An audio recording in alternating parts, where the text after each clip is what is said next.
vis-à-vis de ces questions-là. Alors pour les nouveaux lieux de culte, il est question de généraliser le recours aux garanties d'emprunt par les collectivités locales. Comment cela? C'est-à-dire que les associations qui porteraient financièrement la construction d'un lieu de culte verraient les emprunts qu'ils sont susceptibles de pouvoir contracter auprès de banques garantis par la collectivité. En contrepartie, si jamais cette garantie doit jouer, c'est la collectivité qui devient propriétaire du bien ou du lieu, etc. Bon, là aussi, ça c'est le principe général. Pour accorder de nombreuses garanties d'emprunt à différents organismes qui construisent dans nos villes, ceci devra faire l'objet de précisions, parce que le principe est une chose, sur combien de temps, sur quelle nature de prêt, est-ce que ces lieux devront être ou pourront être financés totalement sur emprunt, y aura-t-il un minimum d'apport en fonds propres, etc., etc. Tout cela doit être vu également. Donc sur les grands principes, mais qui devront être précisés tout simplement. Alors c'est bien sûr des précautions que vous intégrez dans la gestion de votre ville Montfermeil. Aujourd'hui, Montfermeil, depuis les émeutes de 2005, ça ressemble à quoi? Les choses ont changé, les conditions de vie se sont améliorées. Dieu merci, ça a changé. Il y a une rénovation urbaine, qu'en est-il? Il y a plus d'emplois. Dites-moi, le taux de chômage chez vous à Montfermeil, sur le taux d'emploi, je finirai plutôt par la question de l'emploi, qui reste, je dirais, un problème, et pour deux raisons. Raison de formation et raison d'enclavement.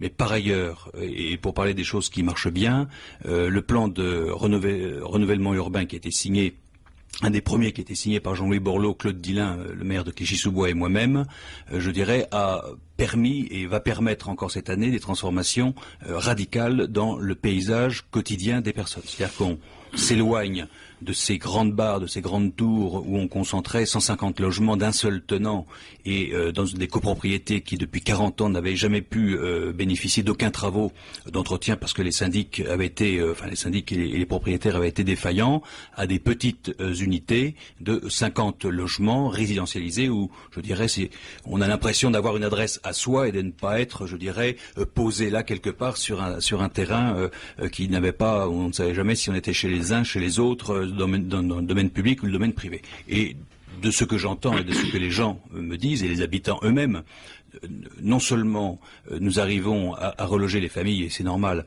des bars et des tours qui sont démolis, mais nous arrivons également à accueillir des familles qui viennent de l'extérieur et qui auraient pu être rebutées au seul nom de Montfermeil ou de Clichy-sous-Bois, et qui, au regard de la qualité des bâtiments qui ont été construits, nous ont fait confiance, sont là, certains sont là déjà depuis 2 ans. Donc qualité du cadre bâti. Très grande qualité du cadre bâti et des espaces publics. Est-ce que ça a généré de l'emploi? Parce que bon, le plan Borloo, c'est d'abord ça. Il y a les 5% d'heures qui doivent être réservées à une main-d'œuvre locale, et à travers les services de la communauté d'agglomération, nous avons pu effectivement honorer cet engagement. Et d'ailleurs, au-delà de l'engagement formel que nous avions pris, il s'avère néanmoins, parce qu'il faut que les choses soient clairement dites, quand bien même nous avons pu maintenir dans l'emploi sur plusieurs mois, voire plusieurs années durant, puisque les premiers travaux ont commencé quand même en 2005.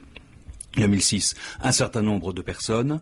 Ce n'est pas pour autant que derrière, lorsqu'il faut aller chercher un chantier ou une entreprise qui est beaucoup plus éloignée du territoire, que la chose est possible. Donc nous avons pu remettre dans l'emploi un certain nombre de personnes.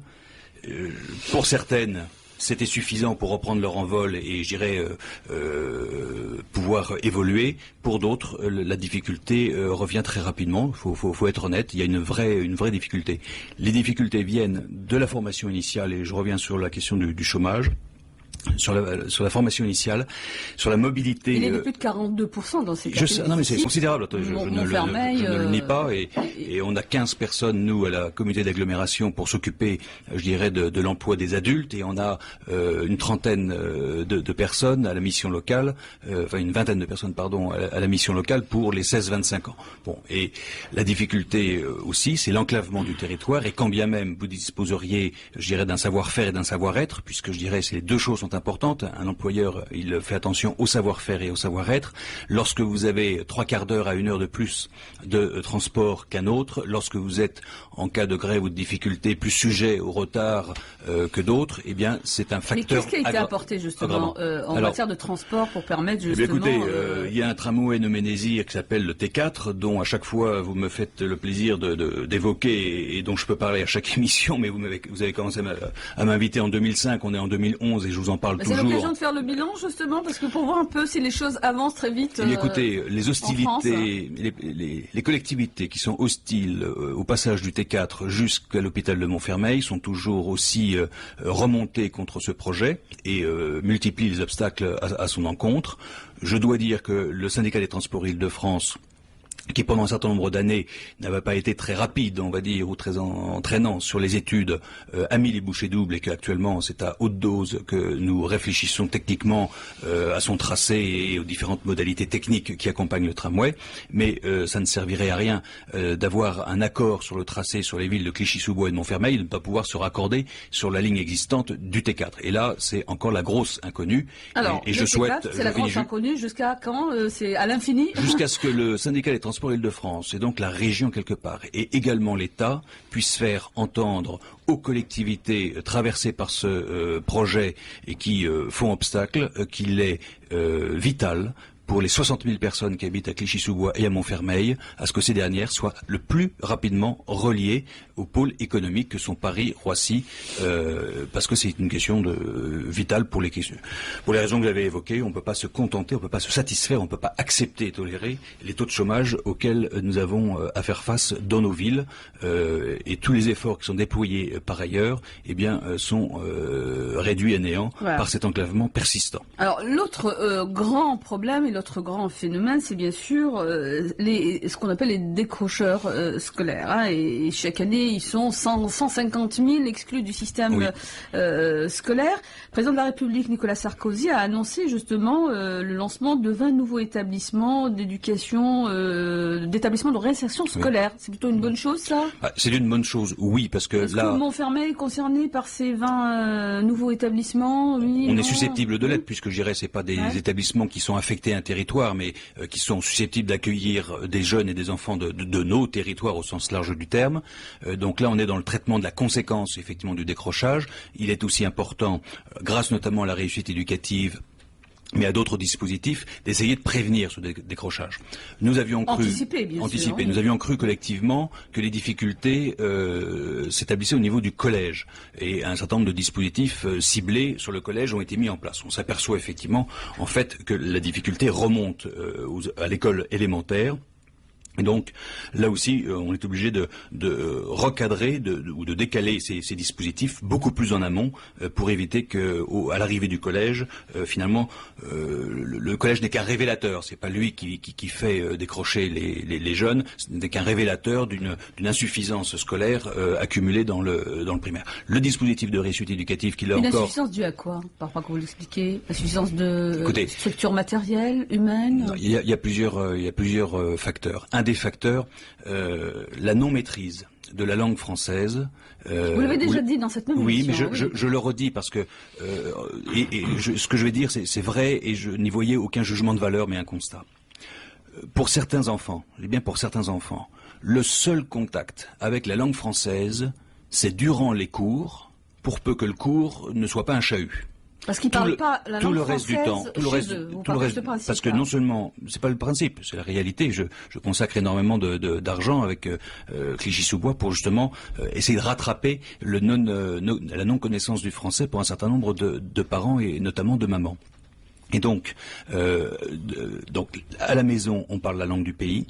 Il y a dans chacune des pièces un écran télévision qui très souvent est branché sur une des chaînes de télévision du pays. Et je dirais les quelques sites internet ou autres choses qui sont consultés sont plutôt dans la langue du pays que dans la langue française. Et donc on arrive à des jeunes qui ont un QI tout à fait comparable à n'importe quel autre jeune. La question n'est pas là, mais qui par la mauvaise maîtrise ou la non-maîtrise de la langue française sont même dans l'incapacité de comprendre un problème de mathématiques. Alors que par ailleurs, ils sont bons. Le soutien scolaire, les coachs, il y a quand même des associations qui font du soutien scolaire et même, c'est aussi un des rôles de mission locale. Je suis d'accord. Attendez, vous avez sur... j'ai 3000 enfants à scolariser sur la ville. Je pense qu'il y en a 1000, 1200 ou 1500 qui sont concernés par ce que j'évoque. Et donc, je dirais, on peut pas être sur des systèmes de rattrapage à une telle ampleur. Il faut vraiment que ce qu'on appelle le droit commun, c'est-à-dire que ce qui se fait... Vous avez des statistiques sur ça, monsieur le maire, lorsque vous dites que, en général, ceux qui échouent viennent des familles maghrébines ou africaines. En fait, il faut appeler les choses par leur nom. D'abord, il y a pas plus Maghreb qu'Afrique. J'ai 40 nationalités. Vous dites que les langues ne sont pas parlées en famille. J'ai 40 nationalités différentes sur la ville, donc voilà, on va parler des 40 nationalités. Il n'y a pas, voilà, et donc c'est à l'intérieur de ces nationalités, les choses peuvent être différentes pour différentes raisons. Les structures familiales sont pas forcément les mêmes, les ouvertures à la culture ne sont pas forcément les mêmes, etc. Et donc, en fait, c'est à l'intérieur, c'est encore. Ça, on peut dire que c'est aussi le constat a été fait. Hein, c'est l'échec des politiques d'intégration depuis 30 ans. Écoutez, moi, je constate que je passe, je l'ai dit tout à l'heure, beaucoup de temps et d'argent pour apprendre aux parents, notamment aux mamans, l'apprentissage du français. Si c'était des personnes qui étaient arrivées récemment en France, 1 an, 2 ans, 3 ans, même 5, on pourrait se dire, c'est le cursus normal. Mais ce sont des personnes qui, pour certaines, sont là depuis 10, 15, 20, 25 ans. Et donc, je constate 2 choses. 1, quel manque d'exigence de la part du pays d'accueil vis-à-vis des populations accueillies pour que, au minimum, elles maîtrisent la langue dans laquelle on se meut dans notre société, et on peut la comprendre, la connaître et être acteur soi-même et ne pas la subir ou même en être effrayé. Et deuxièmement, quel manque de curiosité de la part de ces personnes en direction de la langue du pays qui les accueille et dans lequel, de toute manière, leurs enfants, leurs petits-enfants feront leur vie et continueront à la faire. Donc, alors voilà, ça nous amène, monsieur le maire, si vous permettez, à une actualité, puisque vous dites que ceux qui sont issus de l'immigration, il faut appeler les choses par leur nom, posent problème aujourd'hui dans ce pays et l'échec scolaire peut s'expliquer par ça. Le HCI qui est donc le Haut Conseil d'intégration, vient de remettre donc son rapport annuel au Premier ministre, donc c'était hier, et il nous révèle sans surprise qu'un Français sur 5 est émigré ou enfant d'immigrés. Le HCI plaide pour une statistique ethnique en soulignant que la France a besoin de mieux se connaître.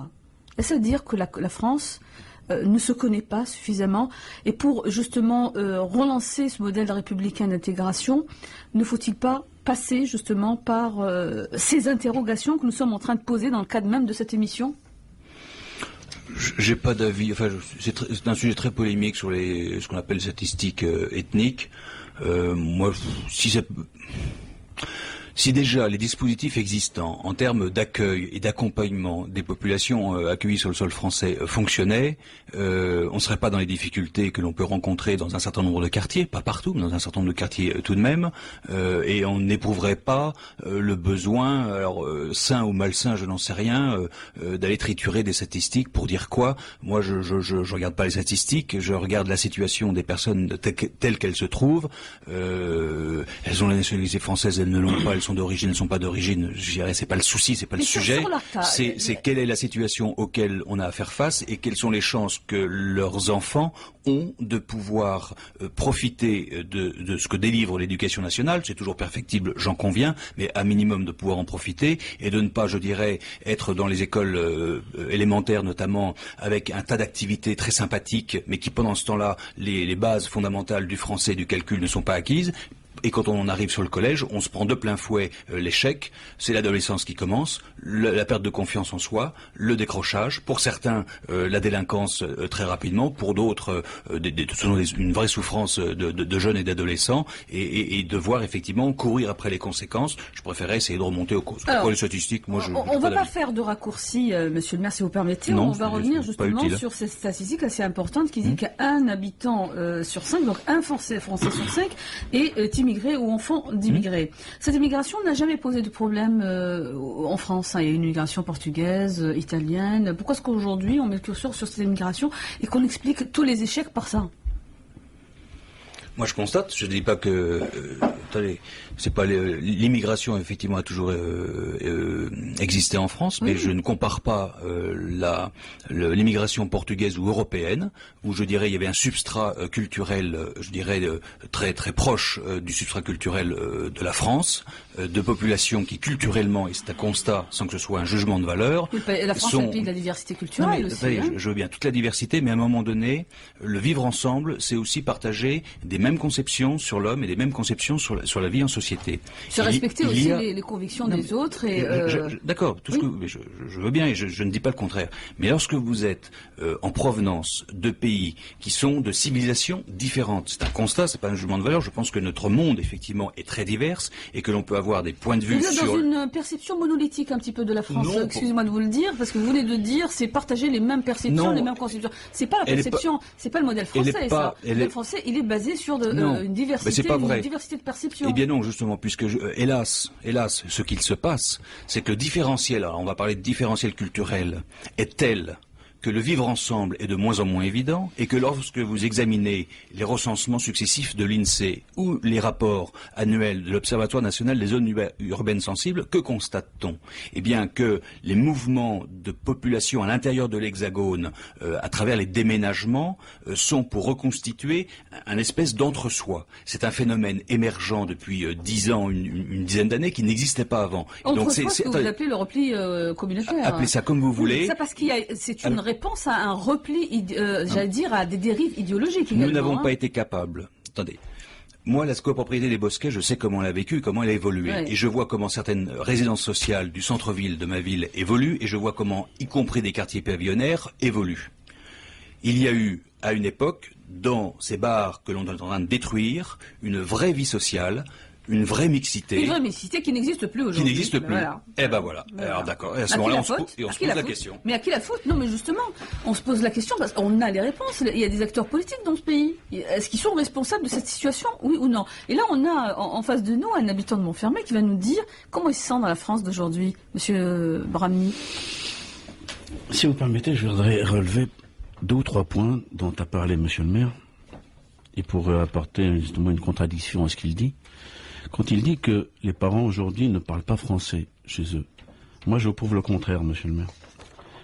Vous savez très bien que à l'association ACMM, l'association culturelle des musulmans de Montfermeil, nous faisons du soutien scolaire et nous faisons aussi un peu d'arabisation. Nous recevons à peu près 450 enfants, ce qui représente à peu près le 6e de la population enfantine montfermeilloise. Et sur les 450 enfants, il n'y en a pas un qui parle l'arabe. Ou le pakistanais, ou le turc, ou les différentes langues africaines que je ne connais pas toutes, le malien, l'ivoirien, ainsi de suite. La plupart de ces enfants ne parlent que le français. C'est pour ça que nous avons du mal à faire un peu d'arabisation pour certains, qui le veulent bien, de faire un peu de soutien scolaire, parce que nous essayons de leur parler arabe, et on s'aperçoit en fin de compte qu'ils ne le parlent pas du tout.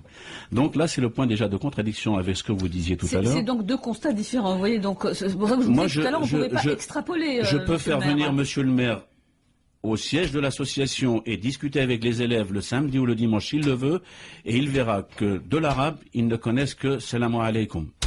Voilà. Voilà ce qu'ils disent. Et par contre, les enseignants sont obligés de leur parler en français.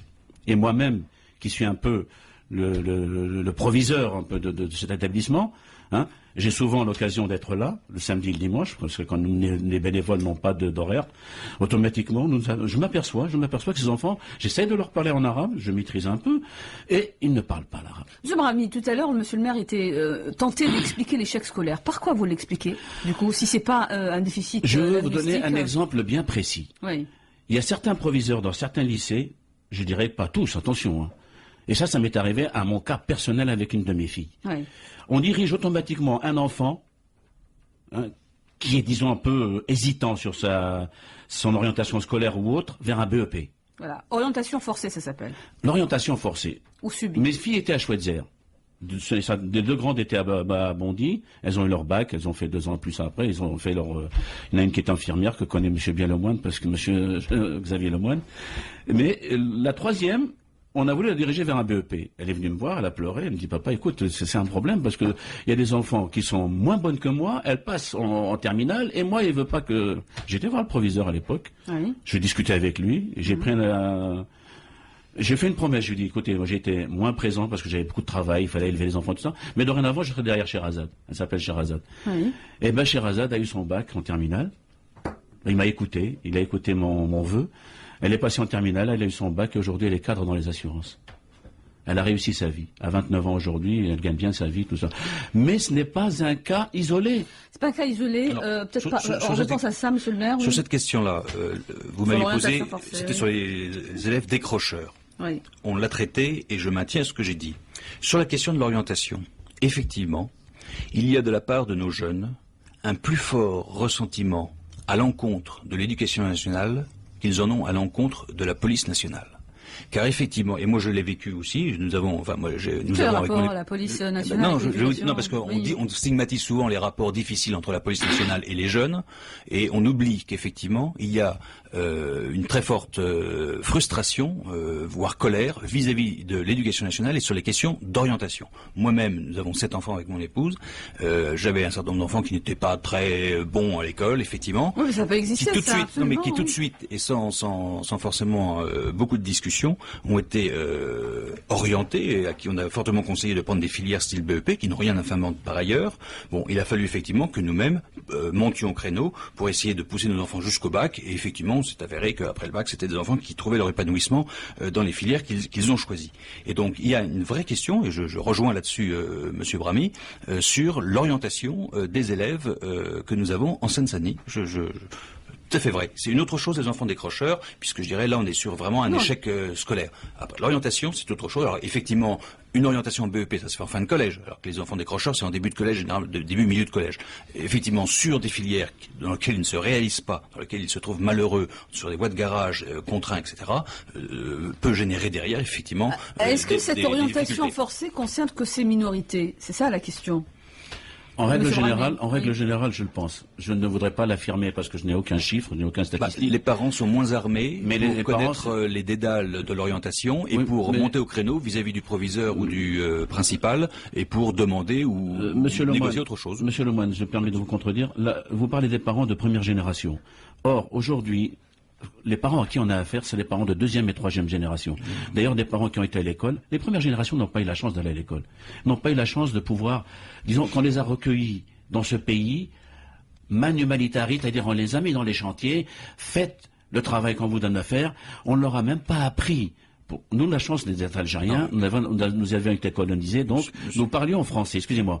Mais ces gens, quand ils sont venus travailler en France dans les années 60, la plupart, 95%, étaient analphabètes. Monsieur Bramy, vous faites partie effectivement de l'immigration algérienne qui est la première en termes de date. Ouais. Vous savez qu'il y a... Bramy est arrivé en 59 Non, mais il y a en pas de France. souci. Hein. Il y a 200 000, Non, il y a je- 200 000 je- nouvelles personnes tous les ans qui rentrent en France, et c'est plutôt nos quartiers et nos villes qui sommes, je dirais, la première destination d'accueil. Et donc là aussi, il y a des parents de deuxième, troisième génération, voire peut-être quatrième, j'en conviens, et je ne nie pas la chose. Acceptez seulement, Monsieur Bramy, que ma vision de maire sur la totalité d'une population qui est fort diverse, je puisse avoir des primo-arrivants depuis 10 ans, des primo-arrivants qui ont 5 ans, et des primo-arrivants qui sont, et que les problématiques sont légèrement différentes. Ah, je vous le concède. Voilà, ce que vous Je dites, vous le concède, ce que vous dites pour la néanmoins- communauté maghrébine est tout à fait exact, mais je dirais c'est Même moins pour la là, communauté noire africaine. c'est moins là que l'on a des difficultés. La communauté noire africaine est la seconde en termes de calendrier à être arrivée.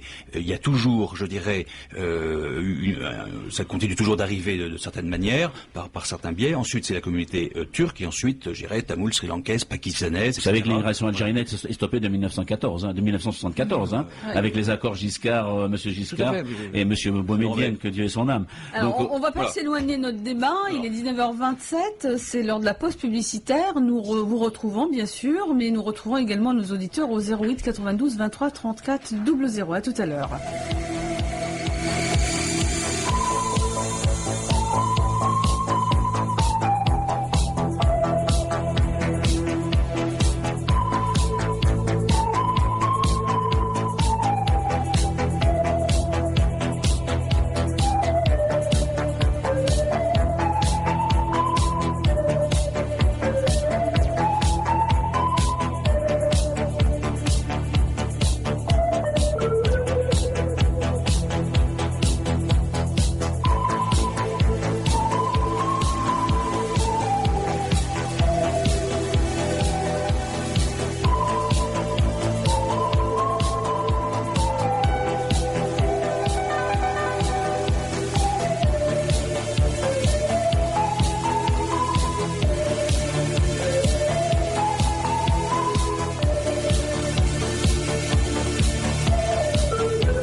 إذاعة الشرق. أود أن أتوجه بالشكر إلى الشعب اللبناني الذي منحني ثقته وما زال خلال السنوات الست الماضية، وشعرت دائما بوقوفه إلى جانبي في أحلك الظروف والأيام. هذا الشعب الذي عانى من الحروب والمؤامرات ولكنه بقي مؤمنا بالله سبحانه وتعالى وبوطنه وبسيادته وباستقلاله. لأجل لبنان. Radio Orient à Nice et sur la Côte d'Azur, 1350 AM.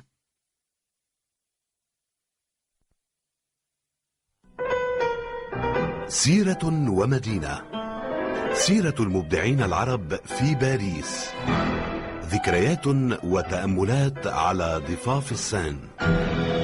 سيرة ومدينة، برنامج ثقافي يبث يوم الأحد عند 10 صباحا من إذاعة الشرق من باريس.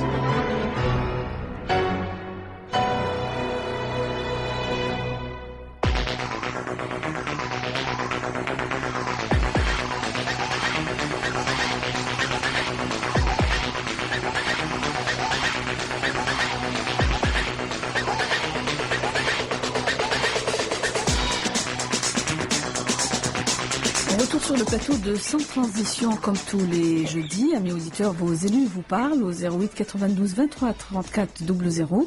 Ce soir, je reçois le maire de Montfermeil, de Monsieur Xavier Louman, qui est donc maire UMP. Et en face de lui, président de l'association des musulmans de Montfermeil, Monsieur Amar Brahmi.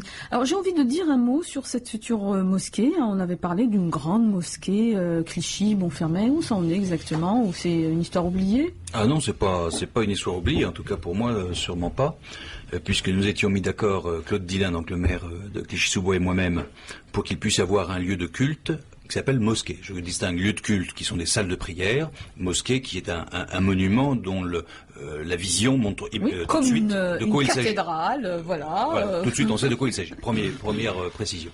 Deuxièmement, je l'ai dit tout à l'heure, nous avons 40 nationalités différentes sur nos communes, et donc on ne peut pas avoir 40 mosquées ou 40 lieux de culte différents en fonction des appétences de nationalité des uns et des autres. Donc nous avions demandé à l'ensemble des associations existantes sur nos deux villes de pouvoir se mettre d'accord, ce qu'elles sont parvenues à faire, à telle enseigne que nous sommes parvenus à se mettre d'accord sur un terrain, 3000 m², sur une charte architecturale et qui a donné lieu à un concours architectural et qui a donné lieu à un choix, que plusieurs réunions, de très nombreuses réunions ont été organisées. C'est une mosquée avec minaret ou sans minaret? Celle-là n'en avait pas, oui. Sous l'égide du sous-préfet avec le bureau des cultes du ministère de l'Intérieur pour conseiller sur la manière de constituer les associations, de constituer les financements nécessaires à la construction.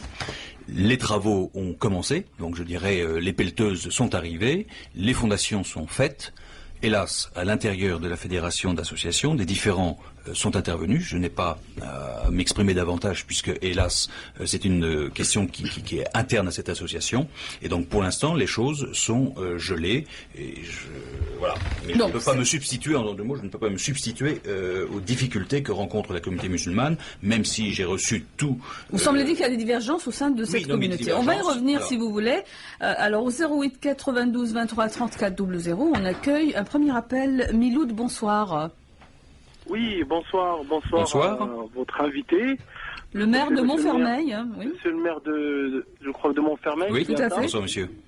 Voilà, et bonsoir au monsieur de l'association également. Monsieur Brahmi. Moi, je voulais intervenir simplement parce que je vous écoutais en voiture, donc là, je me suis bien garé pour respecter évidemment le règlement. Voilà, et vous nous appelez d'où Vous appelez de Montfermeil, Miloud? Non, pas du tout. Je suis en fait de Bagnolet. Voilà, je suis un enfant, on va dire, d'immigrés. Je suis arrivé en France à l'âge de 10 ans. Oui. Et pour commencer, je voudrais d'abord m'inscrire complètement faux par rapport à ce que dit monsieur le maire sur sa façon d'analyser la situation. Puisque moi, j'estime que, au contraire, une langue, je dirais, maternelle d'origine n'est pas un obstacle à l'apprentissage de la langue française du tout. C'est un témoignage que j'apporte, ça ne veut pas dire que c'est une généralité. Mais tout simplement, moi, je ne parlais pas un seul mot de français.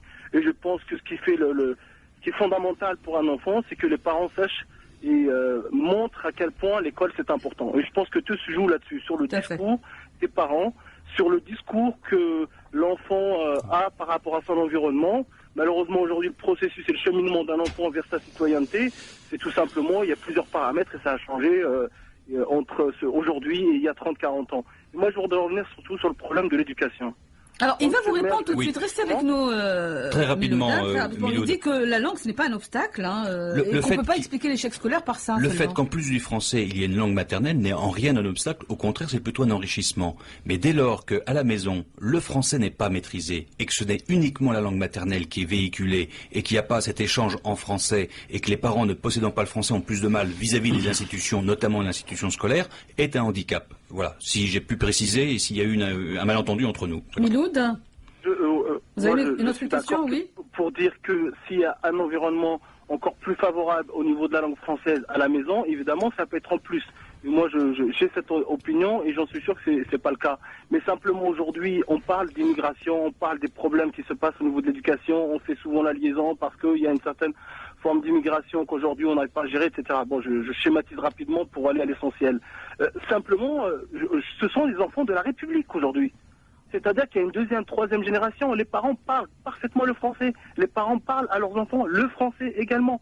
Donc je ne vois pas véritablement cet élément-là comme étant en partie ou comme étant un élément des causes qui se passent aujourd'hui par rapport à ces enfants qui, je répète, sont des enfants de la République, qui sont les enfants de la République, ils semblent dire en fait je reviens juste sur l'éducation, juste un instant s'il vous plaît, si vous permettez. Très rapidement parce qu'il y a d'autres auditeurs, oui. Oui, après je me tais et puis je vous dirai bonne soirée. Merci, simplement pour dire, comment peut-on dire que l'école c'est important et en même temps faire la démonstration par la suppression de 60 000 postes en 5 ans. Comment peut-on dire qu'aujourd'hui on a des problèmes dans un certain nombre de quartiers où il n'y a plus de mixité sociale? Excusez-moi, moi j'ai vu l'évolution à Bagnolet. J'habite dans un quartier où entre le 10 mai 80, c'est symbolique, je suis arrivé ce jour-là par avion en France.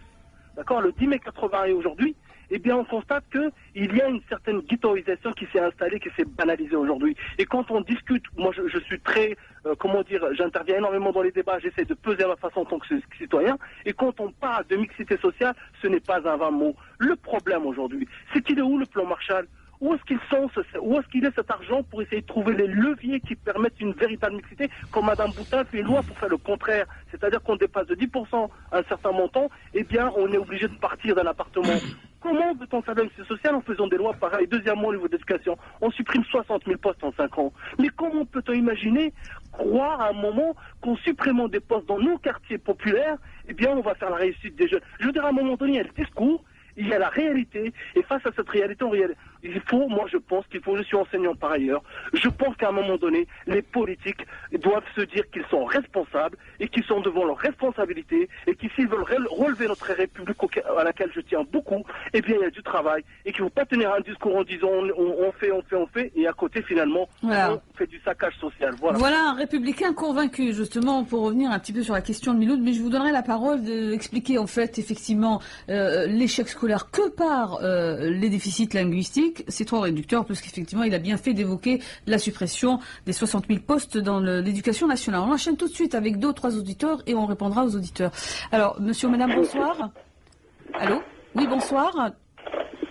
Driss, c'est bien ça? Oui, bonsoir. Oui, bonsoir. Oui.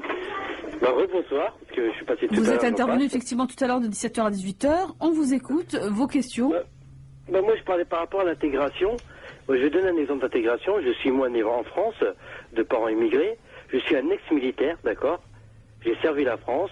J'ai fait partie de l'opération Licorne en Côte d'Ivoire, d'accord. Maintenant, je suis musulman pratiquant. J'ai fait partie de l'association de Montfermeil. Et on peut pallier les deux. On peut être intégré. D'accord, je respecte la République. J'ai eu un temps la carte UMP que j'ai déchirée dernièrement parce que voilà, je suis insatisfait et je trouve que l'islam ces derniers temps a été très stigmatisé, on a été très médiatisé, mais du mauvais côté, on nous a montré du doigt. On nous traite de terroristes, quoi. Franchement, on se sent très très mal en ce moment. Et puis par rapport à ce qui se passe à Montfermeil, ça met encore, ça nous met la pression, quoi. On se sent plus français. Alors vous vous sentez plus français, vous traitez les musulmans. Je sais plus de quel côté je suis, voilà. Alors, c'est très bien, on a bien compris votre message, Driss, restez avec nous. Les musulmans se sentent moins français ou plus français, pour prendre ces propos, et ils ont l'impression d'être traités comme des terroristes. Monsieur le maire. Effectivement, le débat en ce moment tourne autour de la laïcité et de l'islam. La seule difficulté, la grande difficulté que l'on rencontre, c'est qu'il y a de multiples islams. Et que selon la manière dont il est pratiqué... Il y a un seul islam, hein, il y a une seule religion. Hein, il y a des choses très diverses, qui sont pratiquées de manière très diverse. Effectivement, peut-être que le zoom médiatique a été mis sur un certain nombre de pratiques que la France estime non conciliables avec le vivre ensemble, et que dès lors, l'ensemble de la communauté se sent stigmatisé, etc. Et qu'est-ce qui est incompatible avec la République? C'est toute la difficulté. Attendez, qu'est-ce qui est incompatible avec la République, justement? Reprenons tranquillement les affaires. L'islam, c'est pas Il y a eu la question du voile à l'école, et qui, à l'époque, avait fait beaucoup de débats, un peu comme la loi sur la burqa.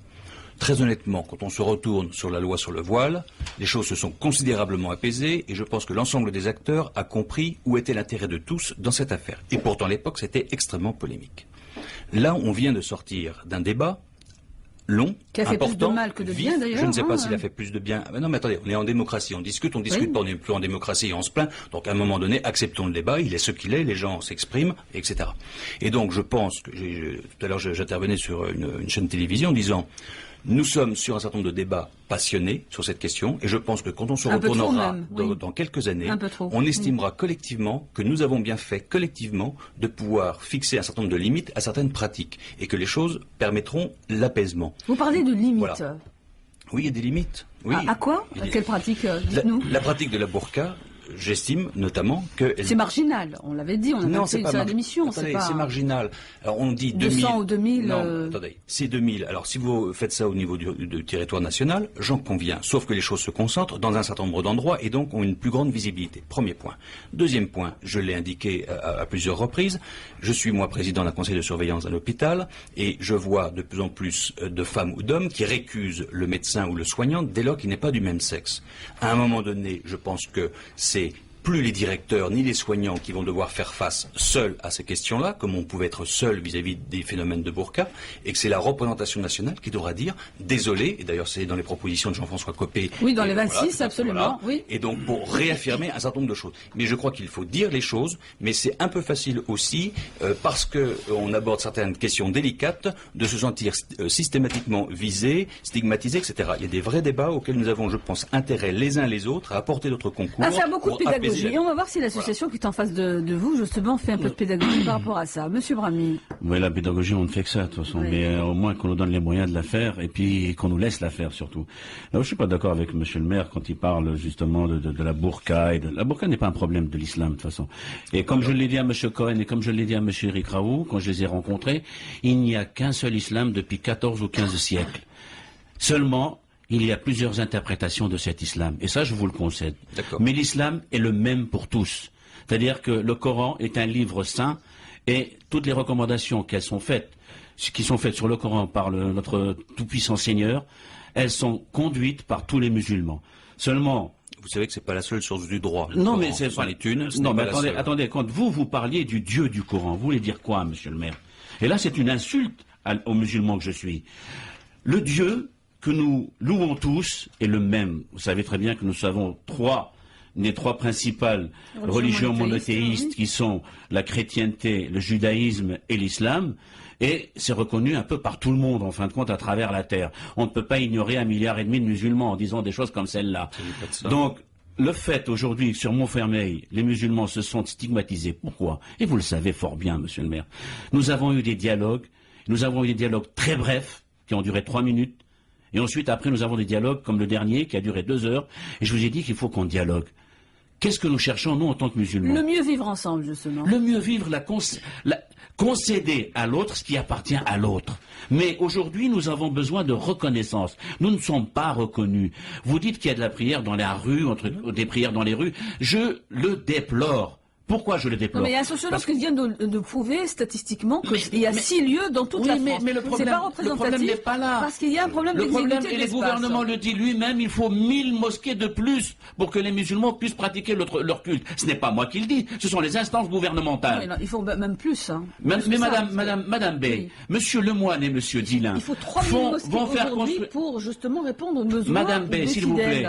Monsieur Lemoine et Monsieur Dillin se sont mis d'accord pour construire une seule mosquée pour 2 villes où il y a une densité musulmane de plus de 30% de la population. Hein, et cette ville, et ces deux villes vont accueillir 1500 personnes dans une mosquée qui doit coûter aujourd'hui entre 5 et 7 millions d'euros. Vous avez 30% de chômeurs, vous avez 30% de retraités. Et je vous défie, moi, de trouver aujourd'hui 7 millions d'euros sur les communes de Clichy et de Montfermeil. Je ne suis pas d'accord pour qu'on finance les mosquées. Si les musulmans veulent leur mosquée, qu'ils la financent eux-mêmes, comme nous l'avons fait nous-mêmes. Et ça, nous sommes assez capables de le faire. Nous n'avons besoin de soutien de personne, seulement qu'on nous donne les possibilités de le faire. C'est tout ce que Comme nous vous l'avez demandons. fait pour la salle de prière. Comme je l'ai fait pour la salle de prière, oui. et où monsieur le maire me dit que j'ai déposé un faux permis de construire qui ne représentait que 60 mètres carrés. Et monsieur le maire, j'ai vous dit le permis de construire dont vous avez donné la réception, il y a effectivement 219 mètres carrés 80 qui ont été demandés. Toujours le permis de construire. Et nous avons fait 220 mètres carrés, je vous dois 20 centimètres carrés. Hein? Mais sinon, ce permis de construire n'a jamais eu la réponse. Pourquoi, monsieur le maire? Je vous l'ai dit, je veux dialoguer. Pourquoi? On va donner la réponse. Je veux dialoguer avec vous. Nous avons dit la dernière fois qu'on s'est vu autour de ce jus de fruits que vous nous avez offert, que j'ai accepté avec grande joie, hein, et comme le jour où je vous ai reçu dans la mosquée Salem, et je vous ai reçu avec les honneurs dus à votre rang, et il n'en était pas autrement. Et vous avez été même agréablement surpris, mais il fallait pas être surpris, parce que moi, quand je reçois en tant que musulman un hôte, eh ben, je le reçois dignement, parce que c'est l'islam qui le reçoit, c'est pas monsieur Brahmi. Est-ce qu'il y a une place au dialogue aujourd'hui avec les musulmans de Montfermeil, monsieur le maire?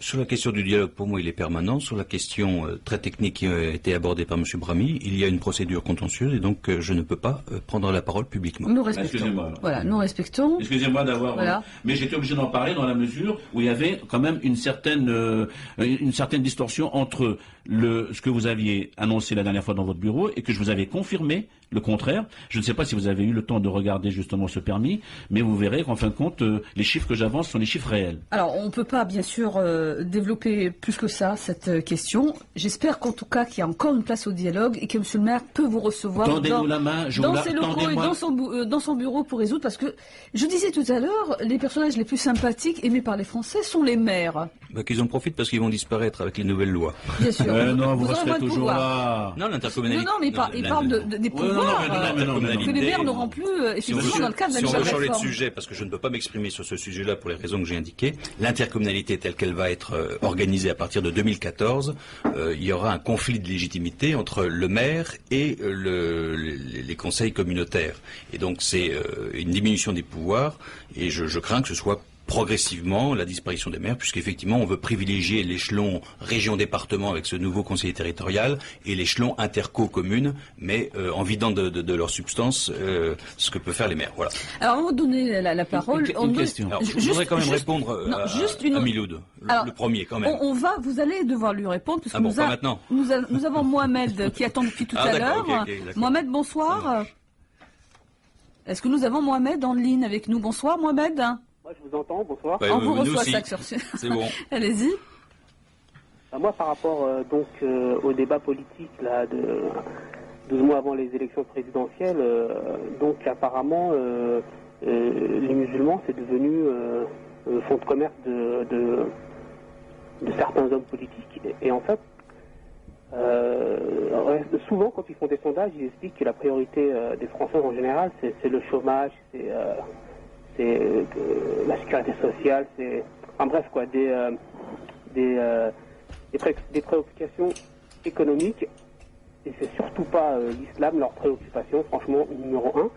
Et en fait, donc là, qu'est-ce qu'on voit, c'est des hommes politiques qui savent pas quoi répondre à leurs citoyens concernant la crise économique, et ils ont rien trouvé de mieux que de venir stigmatiser les musulmans, à tel point que Marine Le Pen, elle a dit que nous, on faisait des occupations de nazis, alors que les musulmans se sont battus contre les nazis, justement.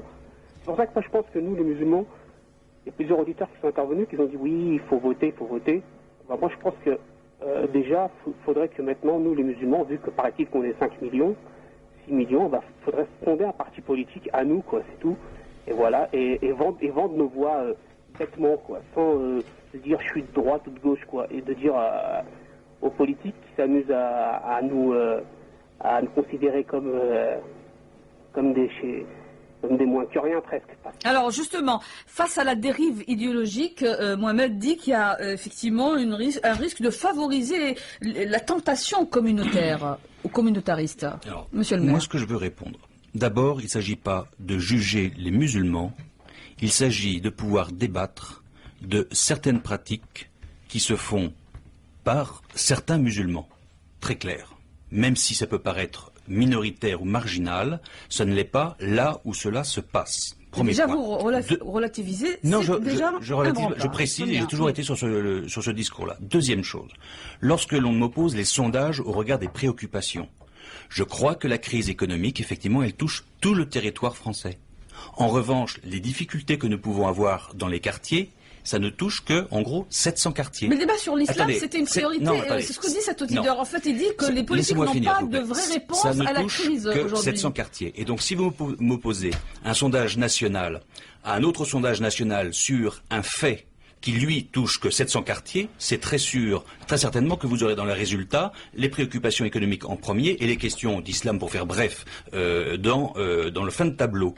Mais si vous regardez à l'intérieur des quartiers, à l'intérieur des villes ou des régions qui sont concernées par ces questions-là, je peux vous dire que ces questions-là viennent en premier ou à même intensité que la crise économique. Donc soyons honnêtes dans les sondages que l'on s'oppose pour dire là où il y a une forte présence musulmane et là où en même temps, il y a un certain nombre de pratiques qui heurtent le vivre ensemble et qui heurtent un certain nombre de conceptions du vivre ensemble, eh bien, ce sont des vraies questions qui se posent. Et je pense que la responsabilité du politique, c'est de ne pas éluder ces questions-là. De toute façon, quand on élude une question, elle se venge dans les urnes. Voilà. Le ministre de l'Intérieur l'a dit, en fait, le nombre de musulmans est croissant et par leur attitude, ils perturbent les concitoyens français. Hein, il y a 2 plaintes qui ont été déposées justement contre le ministre de l'Intérieur, le rappel SOS Racisme. Le problème aujourd'hui n'est pas l'islam. Le problème aujourd'hui, c'est la compréhension de l'islam. Et l'islam existe depuis des millénaires, c'est pas d'hier de toute façon. Et même si vous voulez, la coexistence entre chrétiens, juifs et musulmans existe depuis des siècles et des siècles. Le problème de Montfermeil, puisque je suis à Montfermeil, je parle de Montfermeil. Le problème de Montfermeil, c'est la reconnaissance. Si vous avez un problème, le problème, c'est vous qui le créez. Parce que nous n'avons pas de problème. Nous voulons seulement aujourd'hui pratiquer notre culte et vous foutre la paix, et vous laisser maire de Montfermeil diriger votre commune, mais au moins ayez un peu de condescendance vers vos concitoyens de confession musulmane, qu'ils puissent pratiquer leur culte. Si vous ne voulez pas du 65 avenue Jean Jaurès ou d'autres mosquées qui sont dans les environs, donnez-nous des lieux où nous pourrons nous établir et nous ne serons pas dans la rue, parce que dans la rue, vous n'en voulez pas. Le ministre de l'Intérieur, qui est devenu président de la République, avait dit « Je ne veux plus d'islam dans la rue ». Nous avons essayé de faire un islam qui soit au moins dans des circonstances où, au su de vue de tous, c'était quand même quelque chose de plausible. Alors, est-ce possible ou pas? On redonnera la parole tout à l'heure au maire et on prend un dernier rappel, puisque nous sommes à 19h52, plus qu'une minute pour conclure en fait, et c'est Mohamed qui nous appelle. D'où? Bonsoir. Oui, allô, bonsoir. Oui, vous nous appelez d'où, Mohamed? De Paris. De Paris. Voilà, vous avez de tout, monsieur le maire. Hein, mais c'est très bien. Des Parisiens, des gens de la banlieue. Oui, voilà. Il y avait Driss. Oui, alors, monsieur Mohamed, le maire vous écoute. Moi, j'aimerais, en fait, j'ai vu un article là, sur un site internet que des étudiants ont passé un concours de nuit parce qu'ils faisaient pour ne pas casser leur Pâques, la Pâque juive en fait. On va savoir comment ça se fait. Et vous avez parfaitement de poser cette question parce qu'elle était prévue effectivement. Un projet d'aménagement des concours pour la Pâque juive, justement, c'est un article dans Mediapart. C'était démenti, paraît-il, par le ministre. Oui, je peux. Oui. Je vous en prie. D'accord. En fait, que les repas maintenant officiels dans les mairies ou dans les organisations de l'État, les banquets de l'État. Il y a des lois qui sont peut-être prévues, enfin c'est des rumeurs, hein, comme qu'ils allaient les faire maintenant cachères. Donc j'aimerais savoir comment ça se fait tout ça, est-ce que c'est vrai ou pas, et pourquoi on n'en débat pas publiquement. Voilà, et nous allons conclure sur ça, parce que c'est la fin de l'émission. Monsieur le maire, rapidement. Oui, c'est pas moi qui pose la question, c'est Mohamed qui pose des questions qui peuvent être éventuellement dérangeantes. 2, je suis que maire de Montfermeil, je ne suis en aucun cas ni président de la République, ni ministre de l'Intérieur, et ces 2 questions-là dépendent au minimum de ces 2 personnes-là, voire d'une discussion à l'Assemblée. Mais vous êtes au Conseil national des villes. Non, mais banquet de l'État, cachère, écoutez, très honnêtement, j'en ai jamais entendu parler. Et concernant les concours de nuit, la rumeur a circulé et je crois qu'elle a été démentie ce matin en disant qu'il n'est hors de question d'aménager quoi que ce soit. Et ça vient de l'Élysée, j'ai lu ça dans les journaux ce matin, puisque effectivement j'avais été intrigué par la question. Alors, une mosquée, est-ce possible demain à Montfermeil? Oui, non. Et le mot de la fin, c'est pour vous, monsieur le maire? Oui. Non, elle n'existe pas pour l'instant. Oui. Elle n'est pas reconnue par monsieur le maire. Si. Moi, j'ai reconnu la construction d'une grande mosquée. Et Vous j'ai parlez du toutes trou à mes 1 million d'euros, monsieur le maire? Écoutez, c'est la communauté musulmane qui a fait des choix, je ne peux pas me substituer à elle. En ce qui concerne ce que disait Milou tout à l'heure, 40 milliards d'euros mobilisés par l'ANRU, voilà, 500 millions d'euros tous les ans par l'accès, c'est pas rien. La loi Boutin, il l'a opposé, il n'a pas compris qu'il faut de la fluidité dans le parc social, mais que dans les quartiers, effectivement, dans les nôtres, il ne faut pas appliquer cela, et c'est ce qui se passe. Voilà. Quant au poste, je peux vous dire que c'est pas l'éducation nationale, les problèmes sont bien plus profonds que la simple question du nombre de postes, croyez-moi. Voilà. Merci, monsieur. Merci de cet échange. Merci, monsieur Xavier Lemoine, d'avoir répondu aux questions de nos auditeurs. Merci à vous, amis auditeurs. Merci à vous aussi, monsieur Brahmi Amar. Merci de m'avoir invité, en tout cas. Excellente soirée, bien sûr, à l'écoute des programmes de Radio Orient. Je vous laisse en compagnie de Camille et de Fatri Nagar. Excellente soirée.